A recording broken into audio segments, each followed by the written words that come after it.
हमने इससे पहले अंतःस्रावी तंत्र का बेसिक स्टडी किया और पीनियल और पिट्यूटरी ग्लैंड स्टडी किया। अब हम आगे स्टडी कर रहे हैं। आज फिर मैं आपको 2 ग्लैंड स्टडी करा रहा हूँ। एक हम पहले थायराइड स्टडी करेंगे और फिर पैराथायराइड स्टडी करेंगे। हम थायराइड स्टडी करते हैं तो थायराइड हम जानते हैं हमारी बॉडी की सबसे बड़ी एंडोक्राइन ग्लैंड अंतःस्रावी ग्रंथि होती है। और फिर वही थायराइड में भी 3 चीज़ें, सबसे पहले पोजीशन, हार्मोन और फंक्शन ऑफ हार्मोन हमें पता होना चाहिए। क्लियर? तो आपसे मैं कह रहा हूँ कि हम थायराइड के अंदर अगर हम देखें, सबसे पहले पोजीशन हम सब जानते हैं, बचपन से पढ़ा है कि थायराइड ग्लैंड जो होती है वो हमारी नेक में उपस्थित होती है। क्लियर? अब आपसे मैं कहूँ जो थायराइड ग्लैंड है वो एक्स शेप होती है। क्लियर? जो मैंने यहाँ पर आपको दिखाया है, जब हम एस शेप बनाते हैं तो हमें पता चलता है कि थायराइड ग्लैंड जो है उसमें 2 लोब होते हैं। क्लियर? और आपसे मैं कह रहा हूँ दोनों लोब को जो कनेक्ट करने वाला भाग है उसको स्थैमस कहते हैं। क्या कहते हैं? स्थैमस। क्लियर? लेकिन ये जो स्थैमस भाग होता है वो नॉन ग्लैंडुलर होता है, यानी अग्रंथिल भाग होता है। ये आपको पता होना चाहिए। कभी भी आपसे पूछ लिया जाए कि थायराइड ग्लैंड थी, जो थायराइड ग्लैंड है उसका नॉन ग्लैंडुलर पार्ट कौन सा होता है, तो आपको पता होना चाहिए कौन होता है, बोलो स्थैमस। क्लियर? अब आपसे मैं कह रहा हूं जब हम इस थायराइड ग्लैंड को एस शेप देखते हैं तो हमें यहां पर दिख रहा है कि इसके दोनों लोब की लेटरल सरफेस पर 2 पेयर के रूप में, 2 जोड़ी के रूप में जो है उनको क्या बोलते हैं, पैराथायराइड ग्लैंड। इसका मतलब हुआ कि हमने जो नेक्स्ट ग्लैंड हम स्टडी करेंगे पैराथायराइड, उसकी पोजीशन मैंने यहां पर दर्शाई, आपको शो की है। क्लियर? तो पैराथायराइड ग्लैंड यहां पर जो थायराइड ग्लैंड है उसके दोनों लोब की लेटरल सरफेस पर 2 पेयर के रूप में उपस्थित होती है। क्लियर?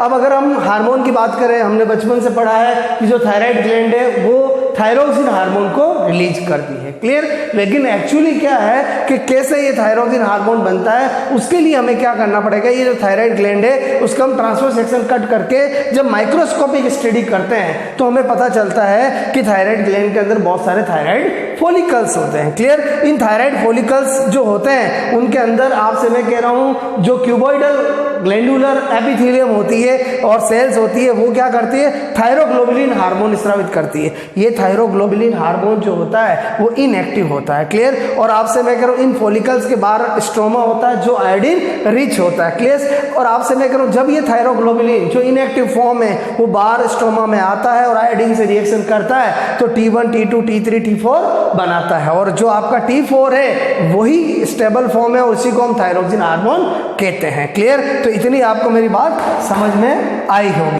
आपसे मैं कह रहा हूं अब यहां पर हम क्या देखते हैं, जो थायराइड फॉलिकल्स है उनके बीच में जो इंटरस्टिशियल स्पेस है उसमें भी सेल्स होती है जिन्हें हम पैराफॉलिकल सेल्स कहते हैं। और पैराफॉलिकल सेल्स जो होती है उन्हें सी सेल्स भी कहते हैं।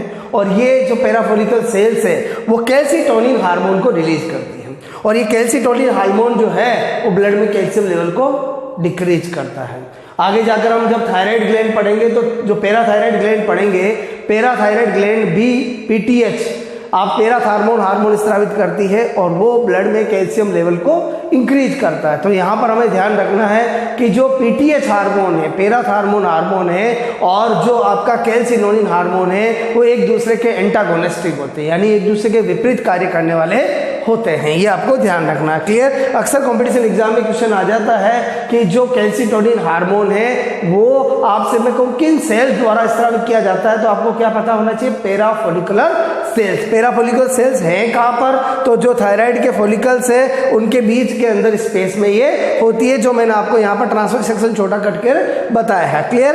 अब आपसे मैं कह रहा हूँ कि यहाँ पर अगर हम बात करें function of thyroxine hormone, function of thyroxine hormone बहुत इंपॉर्टेंट है। तो आपसे मैं कह रहा हूँ एक एक फंक्शन जो एग्जाम में क्वेश्चन बनता है। जैसे मैंने आपसे कहा पहला फंक्शन की बात करूँ तो जो थायरोक्सिन हार्मोन है हमारी बॉडी की BMR बेसिक मेटाबॉलिज्म रेट को आपसे मैं कह रहा हूँ मेंटेन रखता है और इसी तरह से बॉडी टेम्परेचर को इंक्रीज करता है। और सबसे मेन चीज थायराइड जो ग्लैंड है उसका थायरोक्सिन हार्मोन जो है वो हमारी बॉडी में फैट यानी वसा के डिग्रेडेशन यानी विघटन को आपसे मैं कह रहा हूँ करवाता है। क्लियर? अब आपसे मैं कह रहा हूँ ये तो फंक्शन हो गए।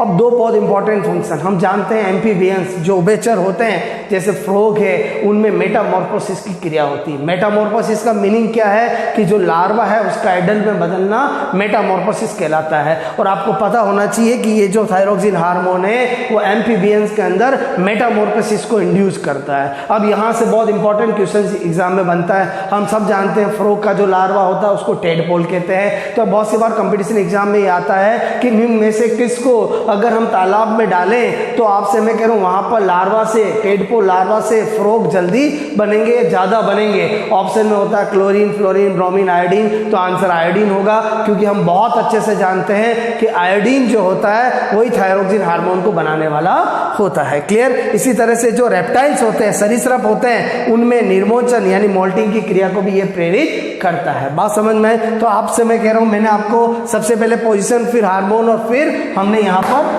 फंक्शन देख। ओके, आपसे मैं कह रहा हूं पोजीशन, हार्मोन और फंक्शन के बाद अगर हम नंबर 4 देखें, हाइपो और हाइपरथायराइडिज्म।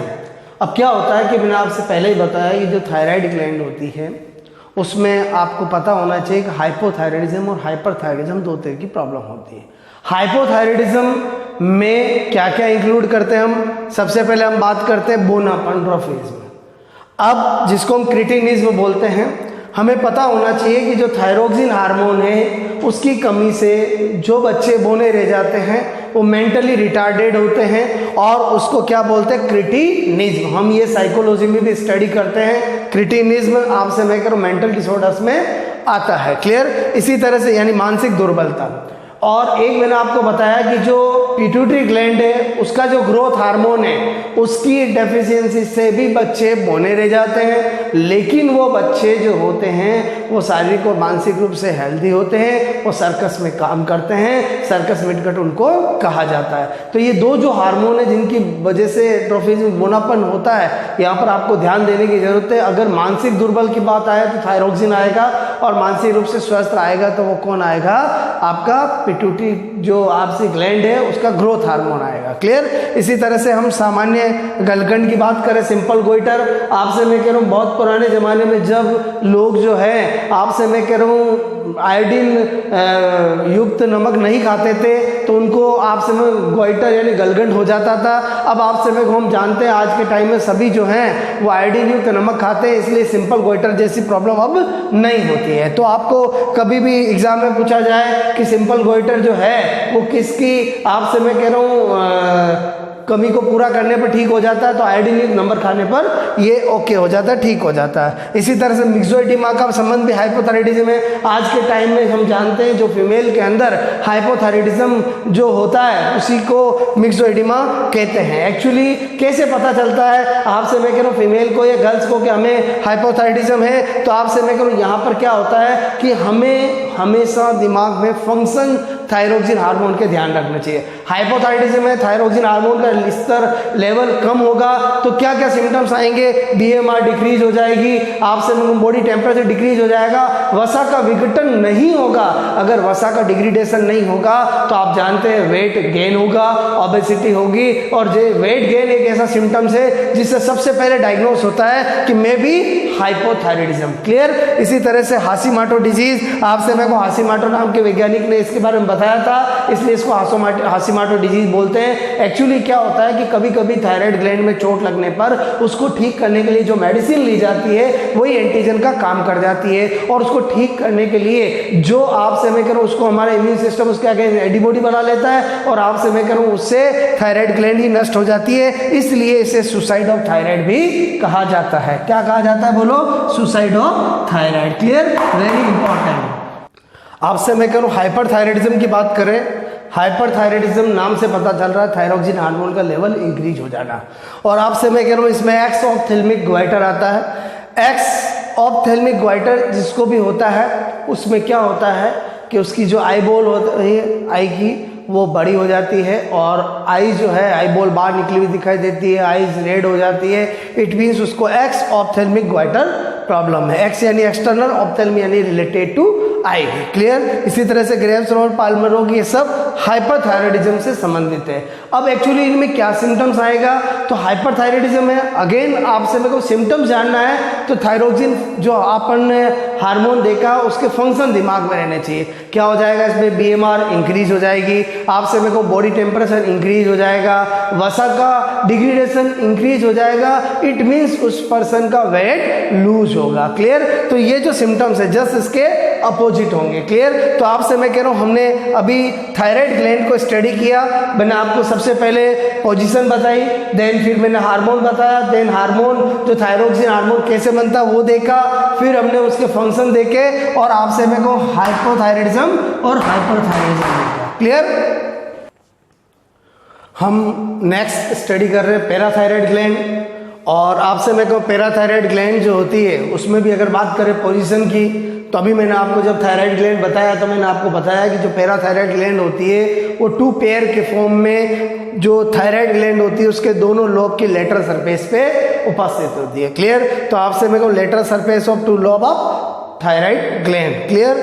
अब अपन बात करें हार्मोन की, तो जो पैराथायराइड ग्लैंड होती है वो PTH पैराथार्मोन हार्मोन स्रावित करती है। अब उसका एक और दूसरा नाम होता है कोलिफ हार्मोन। क्या नाम होता है? कोलिफ हार्मोन। यही नाम से जनरल एग्जाम में पूछा जाता है, क्योंकि अगर आपको PTH पूछेंगे तो पैराथायराइड ग्लैंड पता चल जाएगा, इसलिए ज़्यादातर एग्जामिनर पूछता है कि कोलिफ हार्मोन का सीक्रेशन आपसे वो कौन सी ग्लैंड करती है, तो पैराथायराइड ग्लैंड करती है। अगर हम बात करें फंक्शन की, तो जो पैराथायराइड ग्लैंड होती है वो आपसे मैं कहूँ नेफ्रॉन से कैल्शियम+2 का तो पुनः अवशोषण यानी रीअब्जॉर्प्शन कराती है और फॉस्फेट का सीक्रेशन कराती है। इट मीन्स अगर हम बात करें कि जो पैराथार्मोन यानी PTH यानी कोलिफ हार्मोन है वो क्या फंक्शन करता है, तो ब्लड में कैल्शियम का स्तर इंक्रीज करता है। तो अभी हमने जब कैल्सिटोनिन हार्मोन देखा था तो वो ब्लड में कैल्शियम का लेवल क्या कर रहा था? डिक्रीज। तो मैंने आपको अभी बताया था कि जो कैल्सिटोनिन हार्मोन और जो पैराथार्मोन है वो एक दूसरे के एंटागोनिस्टिक होते हैं। क्लियर?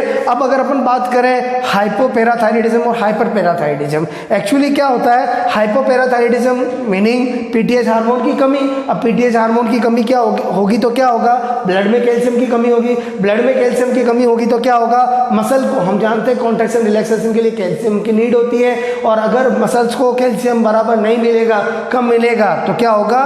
किडनी रोग होगा। क्लियर? इसी तरह से हाइपरपैराथायराइडिज्म की बात करें, हाइपरपैराथायराइडिज्म में क्या होता है? आपसे मैं कहूँ PTH हार्मोन की अधिकता हो जाएगी, उससे क्या होगा? ब्लड में कैल्शियम का लेवल इंक्रीज हो जाएगा। ये ब्लड में कैल्शियम का लेवल इंक्रीज कहाँ से आएगा? बोन से निकलकर, तो इट मीन्स बोन में कैल्शियम का लेवल डिक्रीज हो जाएगा और आपसे मैं कहूँ ऑस्टियोपोरोसिस हो जाएगा। ऑस्टियोपोरोसिस का मतलब होगा कि आपसे मैं कहूँ जो पोर इन बोन यानी अस्थियों में छेद हो जाएंगे और बहुत कमजोर हो जाएगी। तो दोस्तों मैंने आपको आज थायराइड और पैराथायराइड 2 ग्लैंड स्टडी कराया। तो हमने जो एंडोक्राइन सिस्टम जो यूनिट स्टार्ट किया है उसके पार्ट सेकंड के अंदर आज हमने फिर 2 ग्लैंड स्टडी कर लिए। ऐसे करके हमने टोटल 4 ग्लैंड स्टडी कर चुके।